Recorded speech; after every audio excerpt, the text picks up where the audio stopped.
Come with me while I create something special for my craft studio using my Glowforge.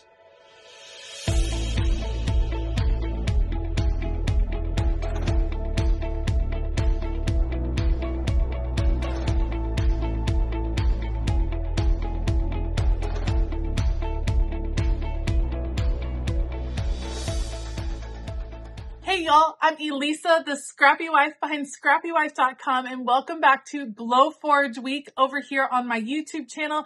We've been covering all of the basics of what is the Glowforge, what can it do, how do you design, and now we're getting into some fun Glowforge projects.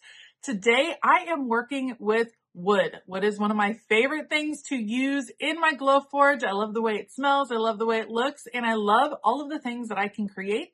So I thought I would bring you guys along with me while I work on a new project for my studio. So let's head over to the design software. Let's go. All right, so before I actually start designing the project, I'm actually going to prep my materials so that I can have them in the machine and figure out the spacing of everything and all of that. So this is basswood plywood. You get it in sheets. I actually buy it in 12 by 12 sheets, and this is masking tape. So literally just a humongous roll of masking tape. And I prep a lot of my materials with this tape so that I can avoid severe burn marks. Obviously, you are working with a laser that is hot and it's going to leave scorch marks on different materials like wood. And so something that I tend to do and that is recommended is to use this tape to protect your project. Actually, we're going to be super efficient here and do both sides at once.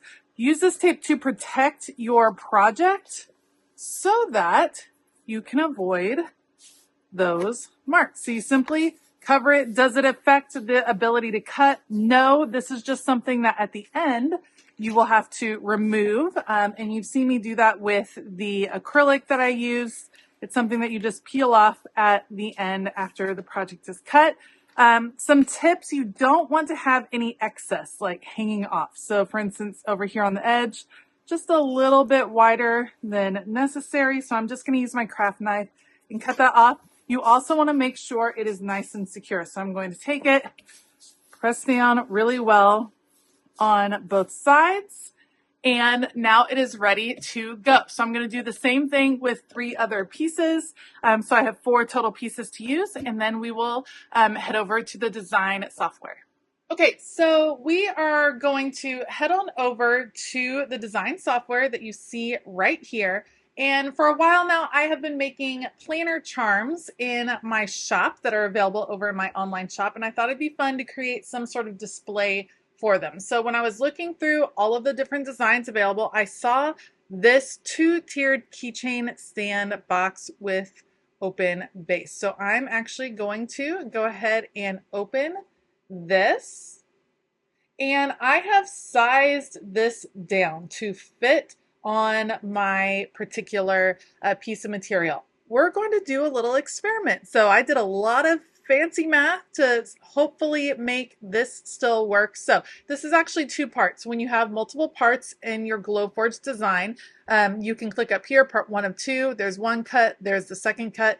This is the first cut. We are doing light basswood plywood, which should be all ready to go. Like this should be ready. We're going to cut, and I'm going to show you, hopefully, fingers crossed, how easy it is to assemble. Let's hope this works. So coming to print, once it finishes preparing the print, focusing the material, all of that business, it will again give me the timestamp for how long this will take to cut, and then we will head on over and get this particular project started with cut number 1.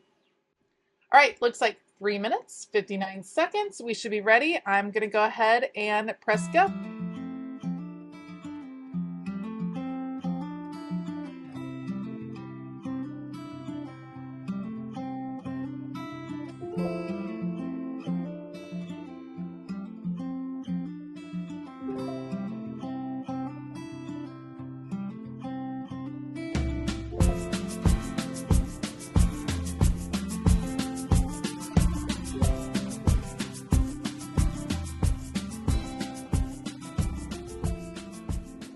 right, at this point, we'll open up, see how we did. It's looking pretty good. I'm going to take out all of the parts. We will save all of the individual parts over here, and eventually we're going to move these over to my desk as we start to assemble. I don't think we need some of these cutouts. And we have one more cut to do, so we will prep for that.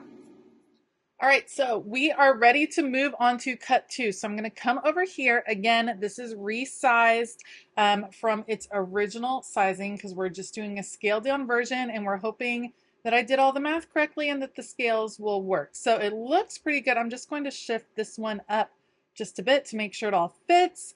It should be ready to go. We're going to go to print. It will once again calculate the time, go through all the settings. I've already set my material, everything like that. It is hard to work sometimes with some of the designs when you are needing to scale them in a different way. More times than not, it takes me a couple of tries to make sure the scale is done correctly. So you just got to be patient. It's a part of the learning process. So we're going to do this second cut, and then we're going to try to assemble to see if we got it all worked out. I just want to make sure it all ended up there. All right, let's head over.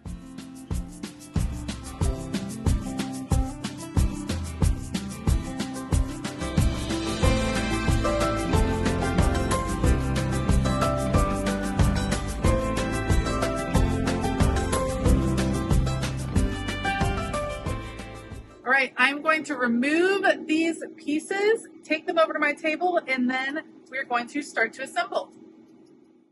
All right, so what we got here is like a small scale version of a little IKEA piece, I feel like. So we're going to play around, see if we can make this work with all the different parts. We got to take off all of the masking, see how it protects very easily. It doesn't mess it up when you take it off.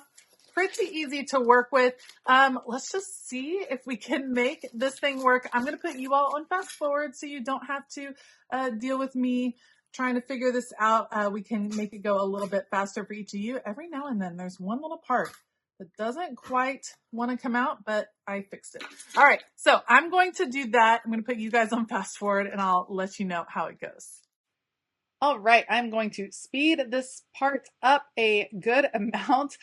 This wasn't without mistakes. So I took off all of the masking, the protective layer, and then started to assemble. It did all fit together, which was just wonderful. I'm always nervous when I resize that I've done it incorrectly and that things won't fit together. There are instructions with the design. I did more of a let's see what we can figure out kind of style. So some things got put together incorrectly. I had to then take them apart.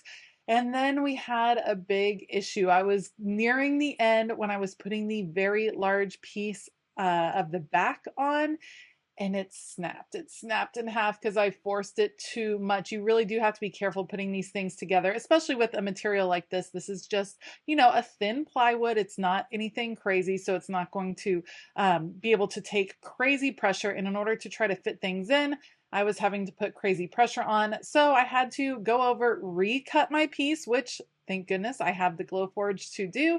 Recut that piece. Oh, there it is, broken. Oh, I'm going to recut it, put it back together. There's the new piece, and it goes together really well. I'm so stinking pumped over this display case. I love that you can just have an idea and that oftentimes there's already a design out there that you can either purchase or find for free and bring it to life with the Glowforge.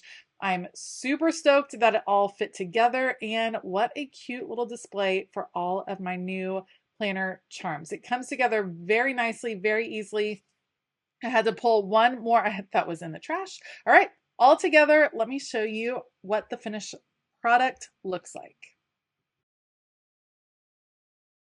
All right, so one small mishap putting it together, but otherwise it worked, you guys. I think this is adorable. I'm pretty darn excited. I perhaps will look at how cute. I perhaps will end up deciding to paint it. I'm not totally sure, but I think this is so beyond adorable. I am here for it. What a fabulous way to display planner charms. So I have all the custom initials right here, all the bows that we will add up top. It's a lot. It's a lot on here. This is super cute. I'm very excited to use this to display planner charms that I create. Let me get these all apart right here. I'm obsessed with how this came out. It is exactly how I wanted it to be. So stinking cute.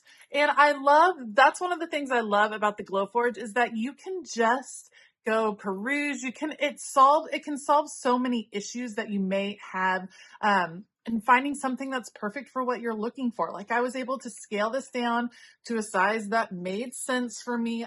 I'm obsessed with how this came out. I love it, love it, love it. I may paint it, I may decorate it. We'll kind of see how it goes. Thank you so much for joining me today. If you liked this video, please give it a thumbs up. Consider hitting that subscribe button as well as the bell notification button. Check out all of the other Glowforge videos that I have over here on this channel to find out more about this amazing craft room tool. I want to give a huge shout out to all of my Patreon members. Thank you guys so much for your continued support.